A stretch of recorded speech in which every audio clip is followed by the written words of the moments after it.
นนั้นไม่มีปัญหาเราตัดตรงนั้นทิ้งหรือถอดทิ้งไปเลยก็ได้อีสิเป็นกับเต้า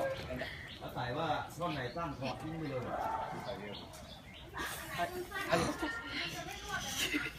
ด้ท่อนเล็กนี่ก็ชอบหักชอบหัก